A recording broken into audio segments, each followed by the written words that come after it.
If everybody will take their seats, please. We'll get started with our next program. Remember the rule: if you're not seated, you're the next to speak, or sing, or dance, or tell a joke, or something. Okay. I love these two people that are here on the stage. They've been part of our Cherry Blossom family a long time as well. And I can remember when we first reached out to find a Monroe descendant, Richard's father originally responded. And when he visited Marshfield, not only did father attend, but son, and then great-granddaughters of Richard's fifth great-grandson. Daughters are sixth great-granddaughters. And we've watched his two children grow up to be fine, distinguished young ladies. And we miss them this year. But I think he may mention that to you a little bit later.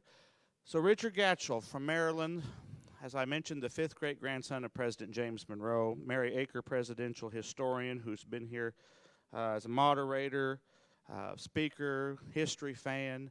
And both of them are excited to share with you a little bit more depth about James Monroe and other founding fathers. Mary's been after me for years. Something needs to be more in depth about James Monroe at the Cherry Blossom Festival. And this is the year, Mary. Many of you may remember, yes. Richard, many may remember many years ago when we dedicated the Liberty Tree. Here at the Cherry Blossom Festival, there was an outstanding program about the Founding Fathers, and Richard gave an excellent presentation on the Monroe Doctrine, and that's been so many years ago. It's always good to hear even more about James Monroe. Without further ado, welcome two wonderful friends, Mary Achor and Richard Gatchell.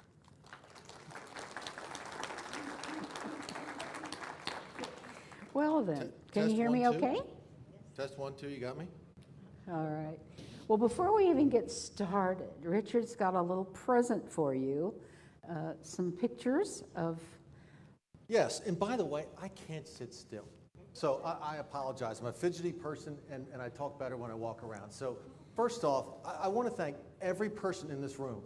You've got places to be. You've been here for a while. It's getting late, and I really respect and appreciate you being here. So hopefully at the end of 30 minutes or so, or whatever it is, I want you to walk out with an understanding of a little bit more about James Monroe, not just the stuff you're going to read on Wikipedia, but the stuff in between the lines, maybe some of the stories that you're not going to have heard previously.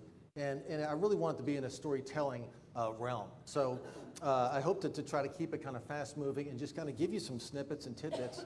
And we're going to do it sort of in two phases. The first will be about sort of Monroe and some of the stuff he's done. And the second, I just finished a book. I don't read a lot of books, so that's why I'm excited.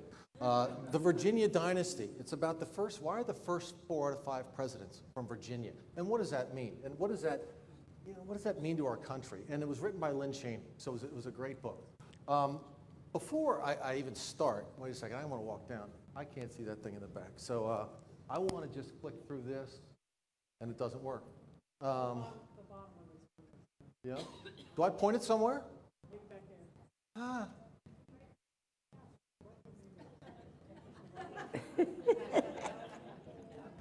Maybe it doesn't like me down here. I know.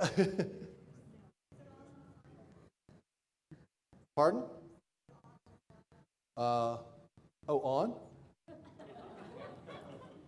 Hold on a second. It looks like a pregnancy test. I know. I'm a little worried about the answer. There we go. Okay. See, it doesn't work. Am I missing something? Yeah. Do you have it in your pocket, the one that works? No, but what is that what you... I did not do that. No. Okay, look at it. Mm-hmm. This one down. Right. So let me try. Where you point? I didn't. Oh, there we go. It worked. Where should I point? I'll just come up here every time. I can't start today without thinking about gratitude. I've been coming here for 15 years, and I'm so thankful for the town of Marshfield, everyone here that supports this event, and all the guests that have come in. It's been such an important part of my life, and being the father of 2 daughters, I can't tell you how much I love them, and a lot of people here have watched them grow up. So if we go back to 2009, there's Emery Whitman Gatchell. He's my 8-year-old there, and there's Austin, and she's my 10-year-old there. And there's all the cast of characters. My God, Ken Heckler, what a character he was. They've come to just love Marshfield. And I want to also recognize Martha Meyer and her late husband, Jim, and their whole family. They've put us up for 15 years. I think I've missed 2 or 3. So we've got to know them, their whole family, and everybody here has welcomed me in. And I just can't tell you how warm that's made me and how much my kids love being here. Right now, they're a little bit older.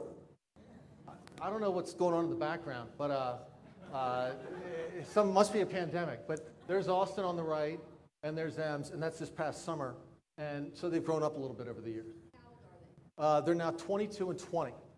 So and I am married. I've got a wife, and that's Catherine. And she says, this is your thing, right? It's my lineage and with the kids. And she really, I think she wants me to get out of the house for 4 days and have some time to herself. But those are the girls. That was about a year or 2 ago, and that's what makes me proud. That's why I get up every day, and they all feel welcome here. And I want you all to understand how important that is to me. Because of being here, I've been granted a lot of opportunities. 2 or 3 years ago, I got a call from the White House Historical Association. They said, "Would you come plant a tree on behalf of the 200th year anniversary of James Monroe living in the White House?" And I said, "Sure, sounds good." And they said, "Well, thank God you said yes, because the press release went out 10 minutes ago." So I Googled it, and I said, "Oh my God, I'm going to plant a tree." And there's Mary. I'm sorry, over here, Mary Eisenhower. They put an Eisenhower tree in, and I was there with Melania, and it was fantastic. She was great. We had a lot of great time speaking with her. And then we were doing some hard labor that day, and I did. Some people that saw it, they did I played lacrosse back in the day, and that's how you scoop a ball. And so I had the good form, I thought. And then that allowed me to go to the White House with Dad. So this is my father, Dick Gatchell. I think a lot of people have met Dad over the years here. He's 88 and doing well. And here we are, just hanging out, about to hear the President speak and the First Lady and the whole cabinet. And then also in there, I think a lot of people know Lion Tyler that have come here over the years. Probably the quintessential gentleman that I've ever met in my life. He's just an unbelievable individual, as the grandson of our 10th president, for those of you that don't know. It's fantastic that we were able to spend time with him. And then Jennifer Harville, met her back in 2006 here, right, as part of the original crowd.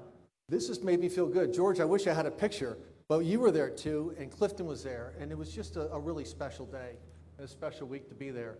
And it allowed me to be there with my daughter Emery and to see one of the clocks, one of the French clocks that James Monroe brought back from France that's in the lobby of the White House. And this one really tugs at my heartstrings. You all may know Jonathan, right? So Jonathan Sands, I got to know back in 2009 when he stayed at Blackberry Creek. And we've just become friends over the years. And he was in D.C. giving a speech about the 100th anniversary of the RAF. And I said, "Jonathan, pop the train on up to Baltimore." This was in April of 2018. He would not live throughout the end of the year. He died just before Christmas, very sadly. So that's my daughter. She was #1 player on badminton. It's actually kind of a big sport in Baltimore, and kind of a quiet sport like golf. So who shows up but Jonathan? "Come on, Emery, hit that shuttlecock. You can do it, mate. Come on, you can do it." And all our friends like, "Who's the English guy?" Razzing and hassling Ems about it. The thing is, she wins the match, thank God, and then comes over, and there's Jonathan and my dad, and there we are at Roland Park. And that picture is one that I'll always value. And you know, Jonathan, God rest his soul, he was a real important part of this festival and our collective passion for history. So, and then we have some fun. God, I think that was 2 years ago. A couple of bald heads. Larry, if Larry's in here, I said there was going to be a picture of you, right? I didn't know if you were on the left, by the way. So I've actually joined this group called the Society of Presidential Descendants, and Massey McKinley's been a big part of that, and Tweed Roosevelt. And they said, some of the people said, well, you got to prove your lineage, because if you're, a Roosevelt or a Johnson or a Carter or a Ford, you just say, that's my dad, that's my grandfather. So I had to pull all this together. And then we all got it figured out. And one of the great things is, my grandmother, man, she was a hoot. Elizabeth Cortright Monroe Emery Gatchell. That's a lot. That's a mouthful. She was named after her third great-grandmother. And it's through her that I developed the passion and knowledge and understanding of who James Monroe was and sort of all the stories between the lines. So with that, that's sort of my beginning and my gratitude, my thank you to everyone here and sort of a little background about me. So Mary, I'm going to take a sip of water. Take a sip of water. Well, I have two favorite presidents, James Monroe and Jimmy Carter. Yes, I adore them both. And you know, I love James Monroe. You know, historians would say, well, you know, he didn't have the charisma of George Washington, and he didn't have the blazing intelligence of Jefferson and Adams and Madison, and he was just, you know, but what they miss is that this was a man with great common sense, great wisdom, and also great integrity. And I loved him. And the other thing, I call him Indiana Jones Monroe, because anytime the country needed something, he'd get on his horse and go do it. So I just am just thrilled to be able to tell you about Indiana Jones Monroe. So let's see, he started his service to the country when he was quite young in Williamsburg, right? Mm-hmm. Yeah, he was 17, and when he had his first sort of call to action, you know, for the country, and then that was in 1775, and then he didn't stop until 1825. It was 50 straight years of service in various capacities. And yeah, that's when he got his start. And then really in the next year was when things started to ramp up for him. Yeah. So he joined the 3rd Virginia Regiment and forced marches to New York to be with George Washington and all of those disastrous battles. And somebody told me, he said, well, don't you think George Washington was a bad general?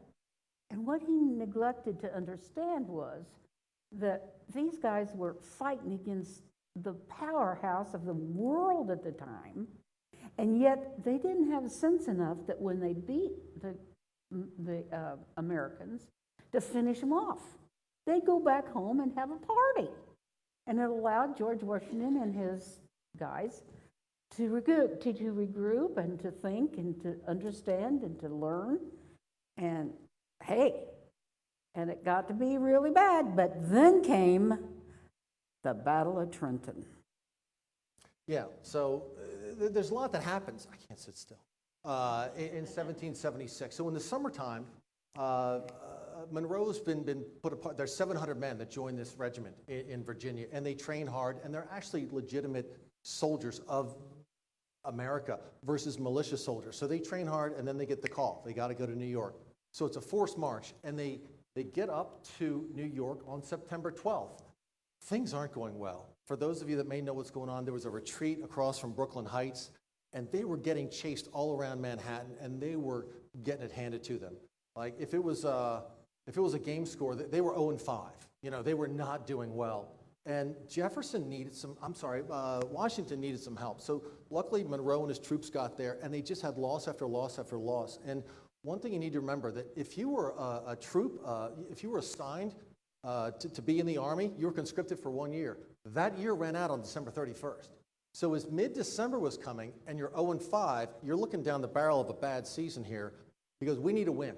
We need to win. And then they figured the Battle of Trenton, defeating the Hessians there, would be a good idea. So they put together this plan where Monroe would go with 40 men, sort of do an end around and go in a little bit earlier than Washington across the Delaware, and secure the roads in and out of Trenton for escape and for support. And so he did that. And so he goes in, and they get across the river, and a dog starts barking. Bark, bark, bark. And the guy comes out and goes, "What's going on? Confound it, who's on my lawn?" And It's the middle of the night. it was the middle of the night. Middle of the night. This guy named Dr. Riker. And Dr. Riker was a was a Federalist. He was a true American. He goes, who are you? Are you Hessians or not? And he goes, no, we're actually going in to do it like a sneak end around. There's going to be a big battle. And he goes, I'm a doctor. You may need my service. So he grabbed his bag and he joined the 40 troops. Well, they get there and they're on sort of the side road of Trenton. Meanwhile, the main troops, about 8,000, are coming up from crossing the Delaware and did a 7-mile hike through the snow. And they're about to attack the front end of the Hessians, and Monroe and his troops are recognized, and they see that the Hessians are turning cannons to shoot at Washington and the oncoming troops, and they charge. And there's a skirmish, and there's a battle, shots fired. And who's the other gentleman, Washington? William Washington, a distant cousin of Right, George Washington. Of Washington. They were the two generals, and Monroe was a lieutenant. He's shot in the hand, and Monroe shot in the shoulder. And throughout the skirmish, not many people died. It was a very low casualty battle, but they were able to make it so that the cannons did not fire on Washington, and they came in, and the battle was over quickly, very quickly. There's a painting that's done later on. I don't know if you can see this very well, but at that painting, the surrender of the Hessians to Washington, on the ground here, you can barely see Dr. Riker and Monroe, who had a shot and his artery was burst, and Riker clamped it down and saved his life that night. And if he hadn't been there, he would have bled out because there was no support. And there was no, you didn't yell medic, and a guy showed up. So thank God the dog bark. You know, the history is, the fabric is so fine and thin of the difference of the serendipity and how things act. And I literally think about a dog barking changing thank God that dog barked, otherwise I'm not here misusing this control. So that got them their win. And then it was also on Christmas night, 5 days before all the guys ended their conscription. So they kind of used them right to the very end, but then that kind of turned the tide. And they said, you know what?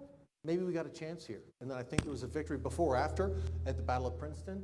And it gave the momentum that they needed and the confidence. And really, the confidence in the French to then say, I think these guys have it going on. They were 0-5. I don't want to support that team. And then that allowed, I think, Lafayette and other people to fund visits over it and trips and support to the American cause. So that was a really critical battle. Oh, crossing the Delaware. We all know this painting, right? I got a cheat sheet here. Hold on one sec. When was this painting painted? I can't find it. Where are we? 1860 or something. 1851 51. by, where is that? Hold on a second. Trying to find it, by Lutz. So crossing the Delaware. So there's only 4 real people in this picture. This guy painted it in 1850. It's an American that painted it in Germany to try to help people to get the courage to do what America did, to rebel and to revolt. And so in this picture, everybody knows George. That's Monroe right there. That's Nathaniel Greene, and that's a guy named something Hand, I think was his general. So there are 4 real people painted into this picture. The rest were all a segment of some part of the United States makeup, whether it be there's a Scotsman, there's a frontiersman, there's various different people there. But we all see this picture, but it was painted 75 years later. So it was not done the next day, as this thing was fresh in memory. And the thing is about Monroe in that painting, Monroe had already crossed the river hours before and was already down, 6 miles down the road towards Trenton. So, but it's kind of cool to have him in that picture, don't you think? Yeah, the inaccuracies are unbelievable. The flag's wrong. Like there's a lot of things that are wrong in it. But you just got to go with it. It's like a B movie. You just and gotta those boats, the boats that they were in are called Durham boats, and they were built for great stability for hauling iron ores, heavy stuff. So they knew they were going to, even through all of that ice. Can you imagine crossing a river with all that ice?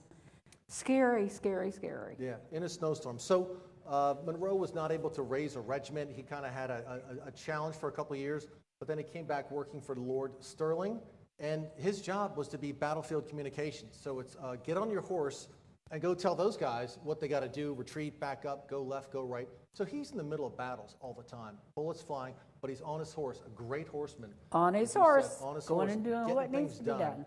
and working for that. And then he did evolve into sort of a working as a spy network ringleader for Thomas Jefferson, who was the governor of Virginia.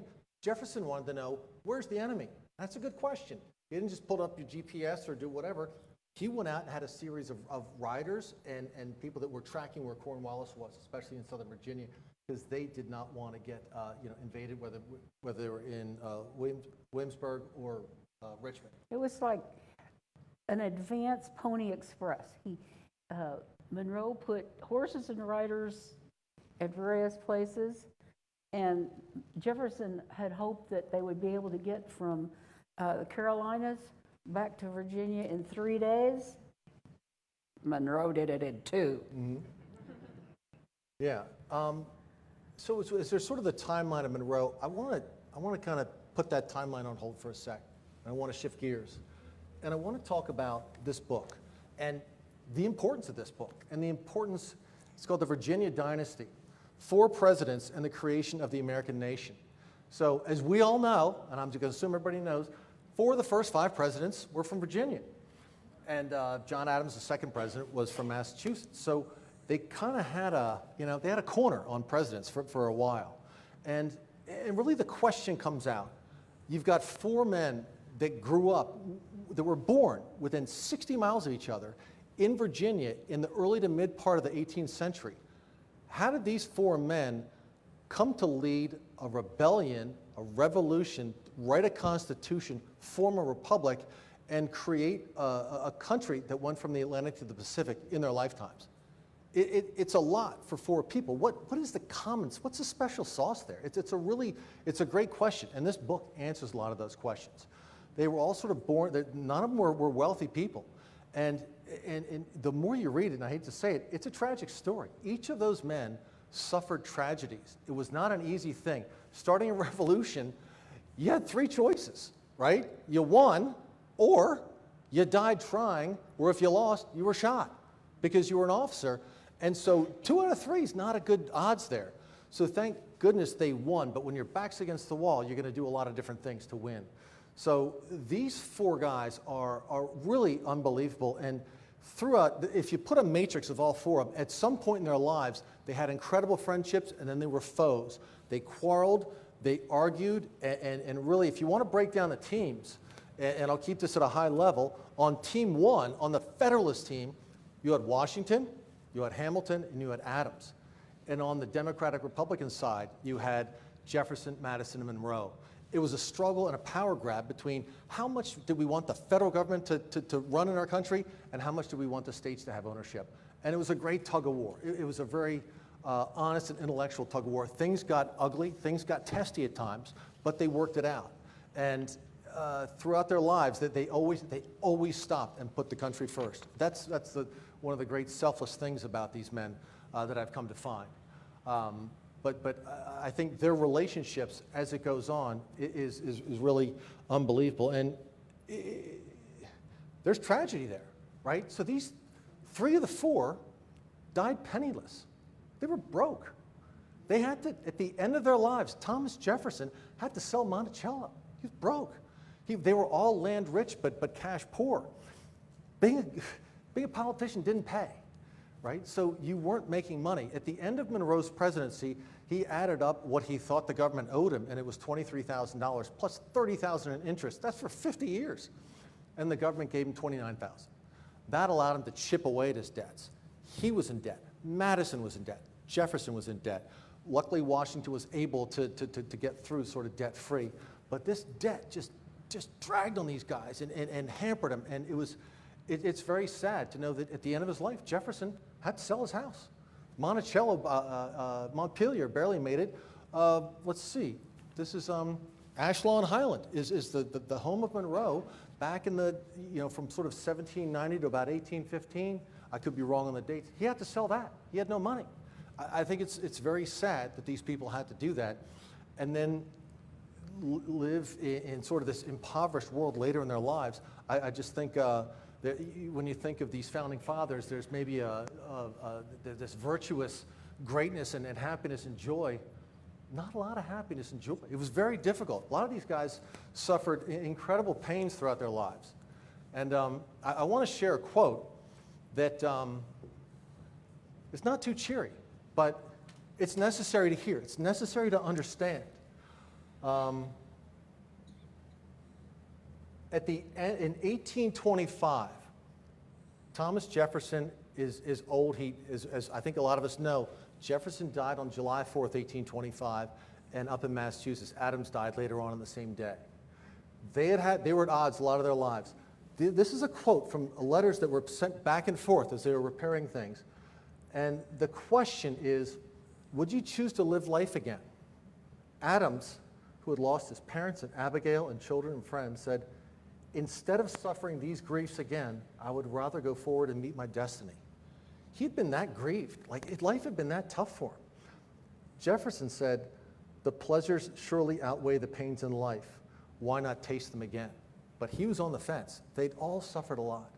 And they were, those are really telling answers between the two of them. It's amazing to know sort of what these guys went through. One thing, speaking of finances, when you were president in 16, how much did you make? Anybody idea? Probably don't. $25,000, right? And so today, you can be unemployed and sit at home and make more than that. You know, $600 a week gets you to $31,000. $25,000, that was his salary. He had to pay for upkeep at the White House. He was on the hook for that. It was called the President's House at the time. He had to pay for all the food. Whenever he entertained dignitaries, he had to pay for all that stuff. No wonder he went in debt. And he said, I want to entertain, I want to enjoy, and his wife Elizabeth wanted to entertain and look good and dress well. And it put them farther and farther in debt. It's really this sort of risk-reward thing. He goes, it's better for the country, but it's going to dig me farther underground. And it was unfortunate that it was that way. In 1829, I think, 1826, he gave that bill, he got some money back. And in 1830, the government gave him another $30,000 and said, thanks for everything, here's $30,000. At the same time, they gave Lafayette $200,000 as a real thank you. True story. Yeah, he got $200,000. But Lafayette, he's a pretty special guy. So that's some of these unbelievable aspects of these guys. And if you think about it, Washington's the grand leader, right? And Madison was the intellect. Madison was so smart. This guy, he wrote the Constitution, he wrote the Bill of Rights, he was a part of all this stuff. He was just a guy that grinded it out. Incredibly intellectual. Jefferson was this sort of savant visionary and imagination guy and intellect and international guy. And then Monroe. He was not brilliant. He was not the top of his class. I think what we would call him is he's a man of wisdom. He listened more than anybody else. He knew that the committee approach was important to him. When he first took over, he had a cabinet meeting, and the previous cabinet meetings were like, a couple hours, lunch, and then we're out of here. 4 days later, he's still in his cabinet meeting. He goes, nobody can leave. I value the opinions of all these people, and he was very calculated in his decisions, what he did, and that was important to him, to make good, sound decisions and not rush anything.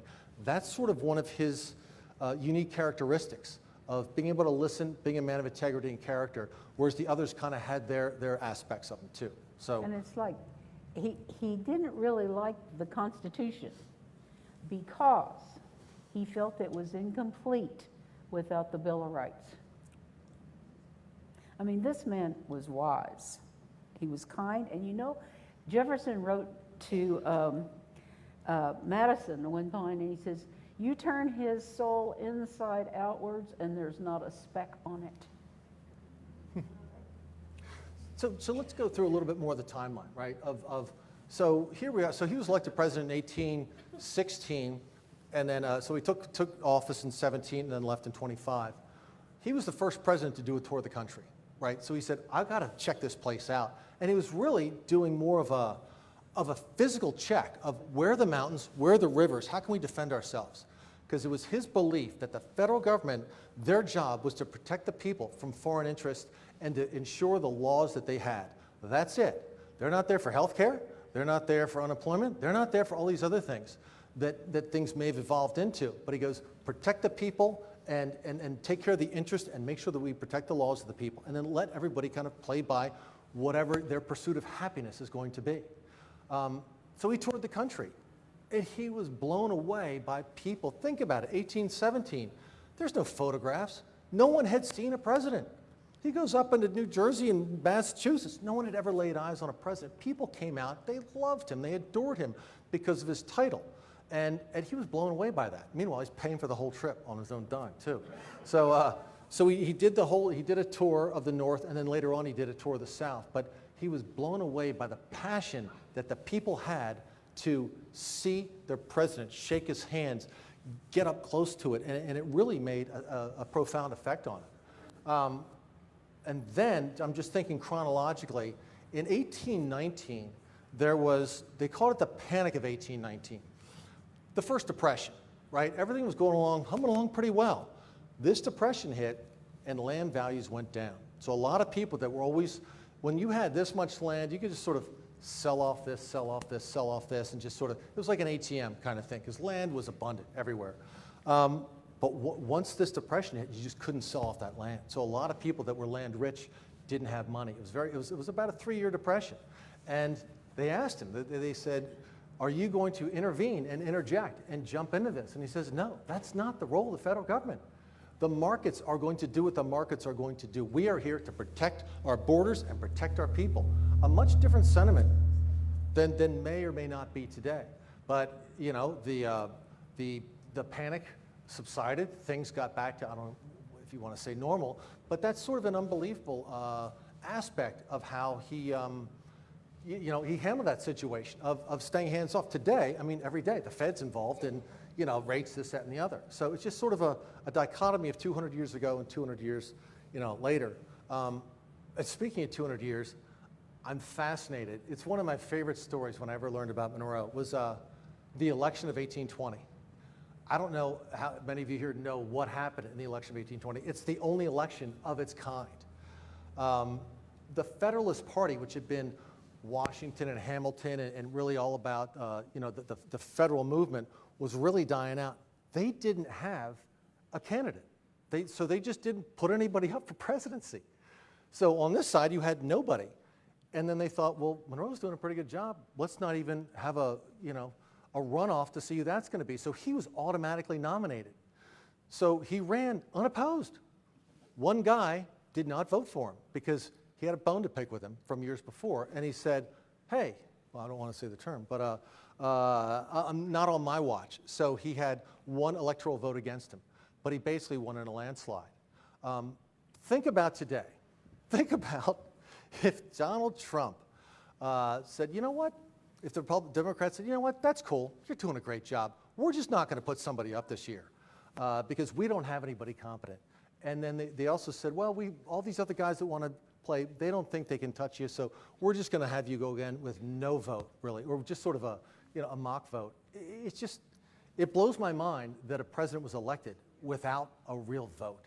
And that was 1820. And then at the end of his presidency, there's a term that was known as the era of good feelings. And if anybody watches Jeopardy in the last week or two, when Aaron Rodgers was on, they had vice presidents, and the $2,000 question was Tompkins. And I'm yelling at the TV, I'm like, Monroe, it's Monroe. He was the vice president of Monroe. Nobody got it, and Aaron Rodgers kind of gave me the old James Monroe. So I kind of like he threw a little attitude out of like, come on, guys, you got to know this stuff. So that kind of takes us up to 1820, and so he's in the latter part of his thing. Anything else you want to add? Because I've got another sort of thought. Well, you haven't talked about Bladensburg yet. I haven't. That was back. That was 1814. That was before. I'll let you talk about that a little bit, and I'll pinch hit if you need me to. Oh, well, all right. Well, here's the British, right, coming back over, ticked off, and they had just finished stomping Napoleon's butt in the Spanish campaign. So, like, they're the strongest power in the world, And they come back over to the United States and think they're going to take care of us. So they land, and the Madison's Secretary of War doesn't send out any scouts to see where the British are, because he said, it's not necessary. And Monroe said, oh yeah, it is. So he's 56 years old. He climbs on his horse, and he goes and does what's necessary. He goes and he goes all across here, and he's in the saddle for, I don't know, 5 or 6 days scouting out where the British are. And finally comes back, and the British by this time have gotten to this horrible place. Well, it wasn't a horrible place, but it was a horrible battle called Bladensburg, Maryland. And this is one of the worst defeats in American history. It was just horrible. And by this time he had come back, and he and Madison are standing there watching this horrible thing, knowing that that they're going to go on to Washington, D.C., and it's not going to be a good thing. And so James Monroe gets on his horse, rides back to Washington, D.C., tries to tell everybody what's happening, help get Dolly Madison out of the White House, get to safety. And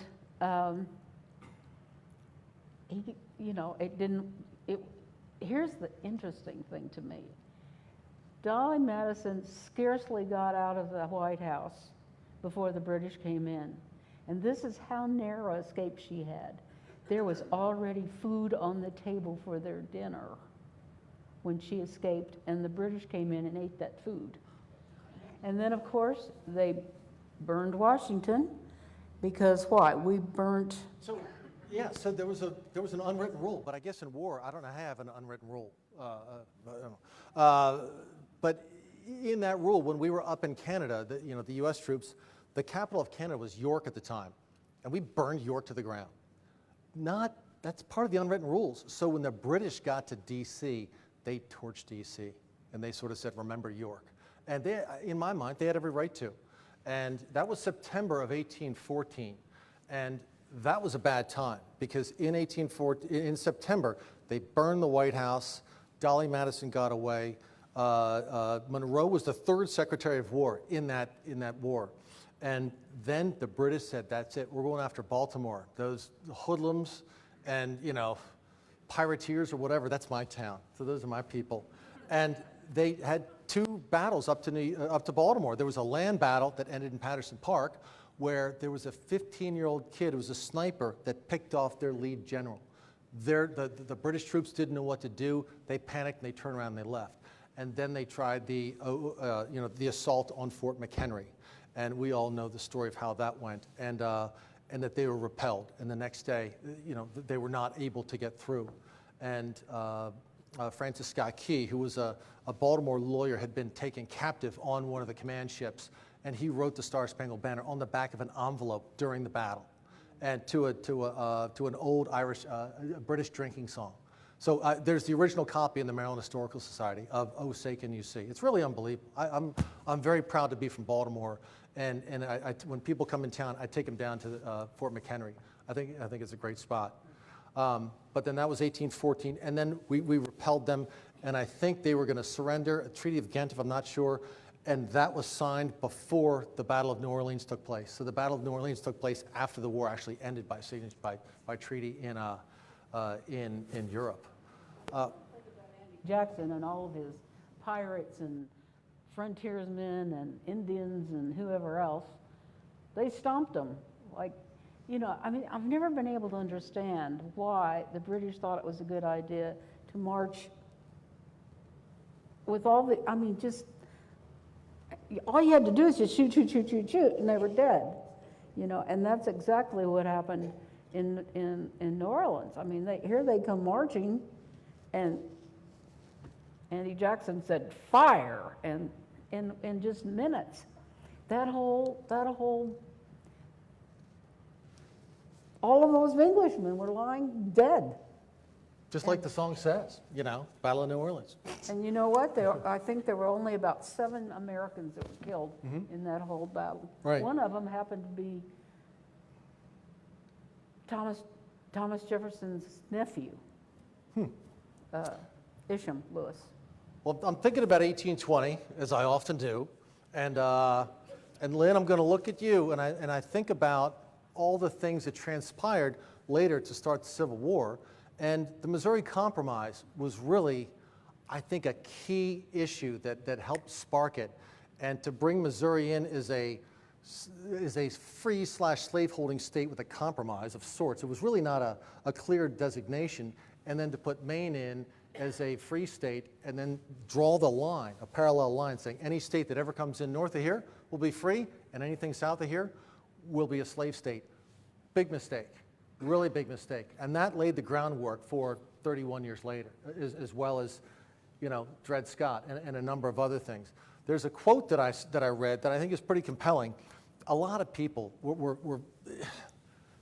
took umbrage with that, and they didn't think that the Missouri Compromise was a good idea. John Quincy Adams said, "A compromise might delay catastrophe." You think? And then he said, "This is the title page to a great tragic volume." He was right about that. That's the cover page, everything else that went bad. The third one was, "Setting free states against slaveholding states would kindle mutual and moral hatred." I think he got it right on all accounts, sadly, very sadly. We've talked about the Monroe Doctrine. I want to be cognizant of time as well.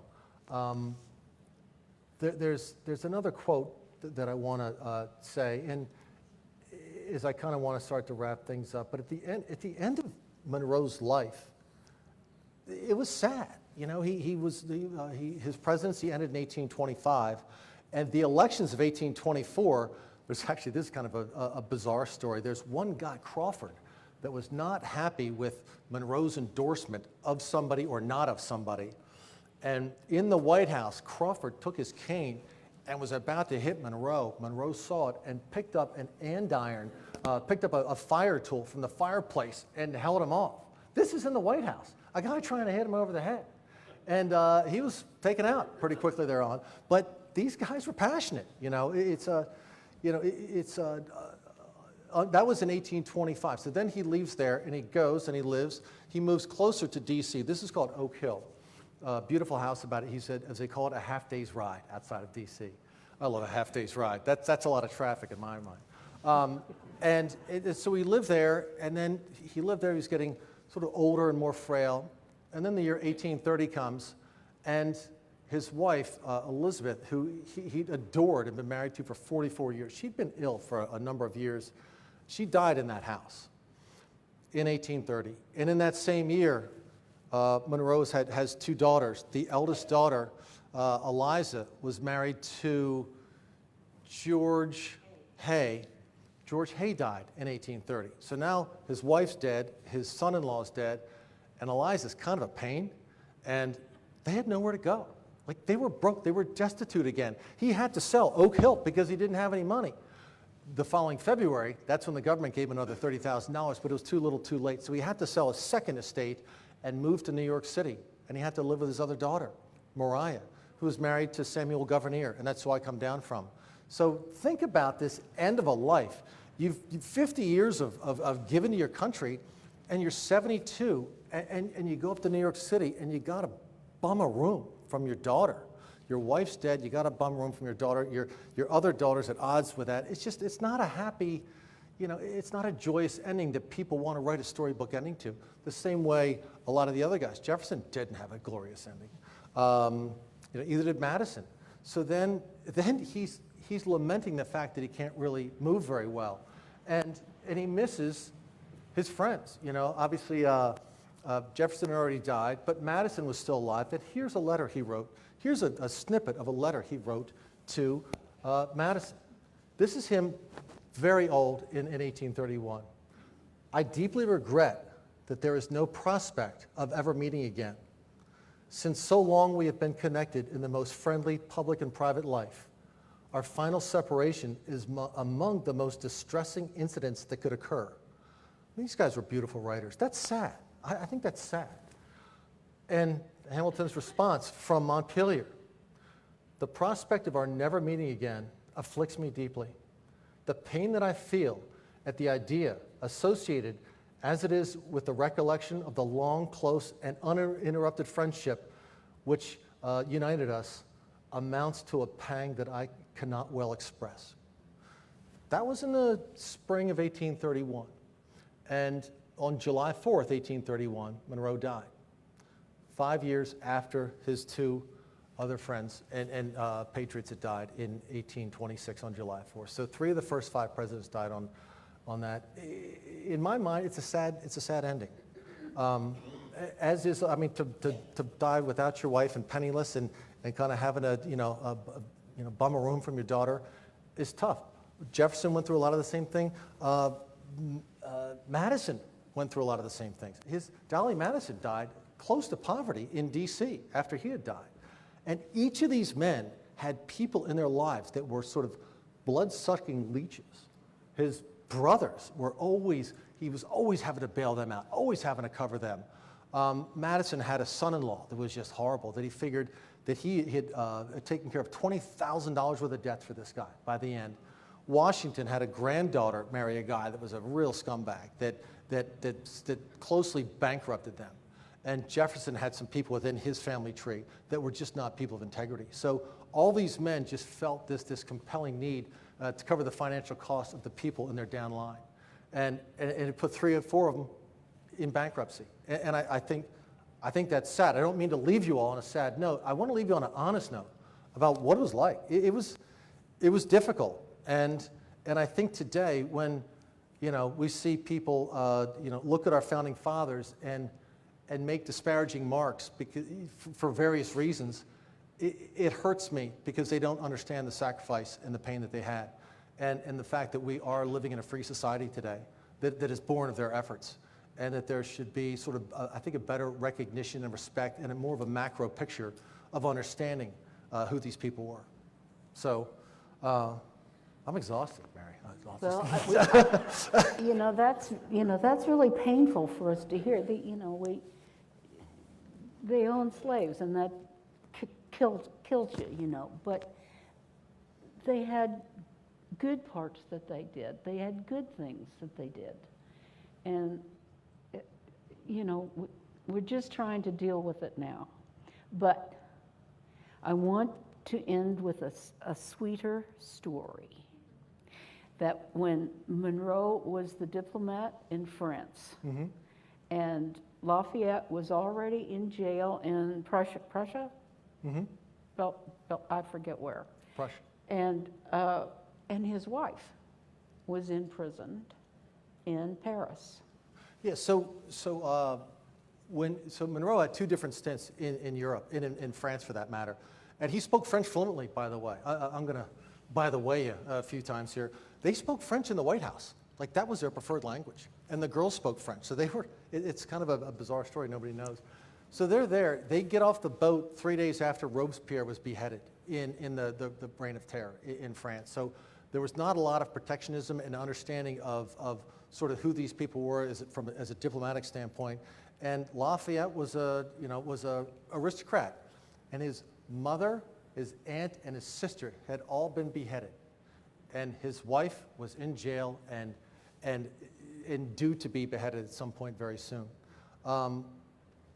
Lafayette and Monroe got to know each other very early on in the war and became lifelong friends, and had a great friendship. And so did Madame Lafayette and Elizabeth. So Elizabeth put on her finest dress and got the finest carriage and went to the jail where Madame Lafayette was being held and demanded to see her. And they took her back, and she thought that literally they were coming to get her and take her to the guillotine, and it was Elizabeth Monroe.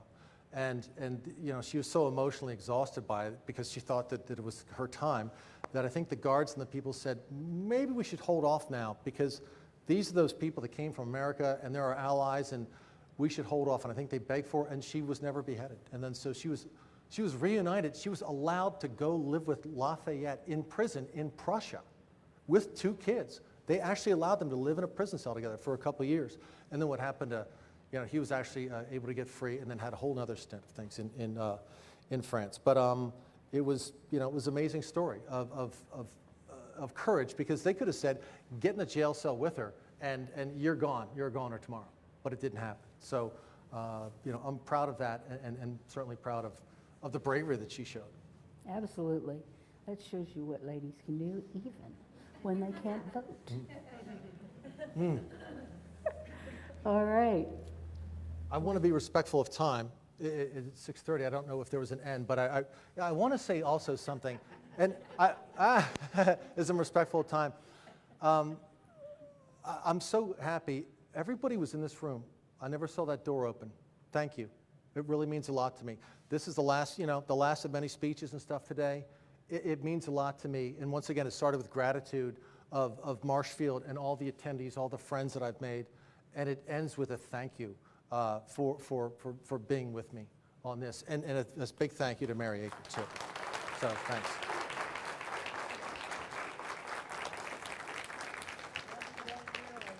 Dearly, dearly, dearly. So glad to see everybody. Anything It's else? I think I been a covered it long all. He was on a time. $100 bill. Figure that. Then he got off. Let's give Richard and Mary another round of applause. Did you learn something about James Monroe you didn't already know? See, you accomplished your goal.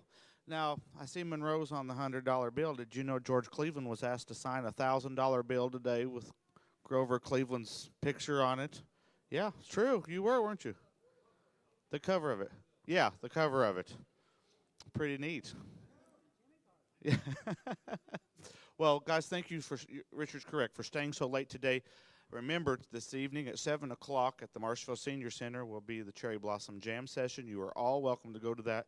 I would certainly encourage you to go out and support our local businesses as you are thinking about dinner plans tonight. But if you do not have dinner plans, there will also be a food truck outside of the Senior Center from one of our vendors that's been on the square to provide food for you in a more COVID-friendly situation. Also, remember tomorrow, the Evelyn Hampton Garden Club will have a plant sale in my garage if it rains, beginning at 9 a.m. in the morning till they run out of plants. You all need to take them home. I don't want to be stuck with them. And then we will have booths, hopefully outside if the weather's good tomorrow. They'll still have the autograph show from 9 a.m. to 3 p.m. at the Marshville Community Center.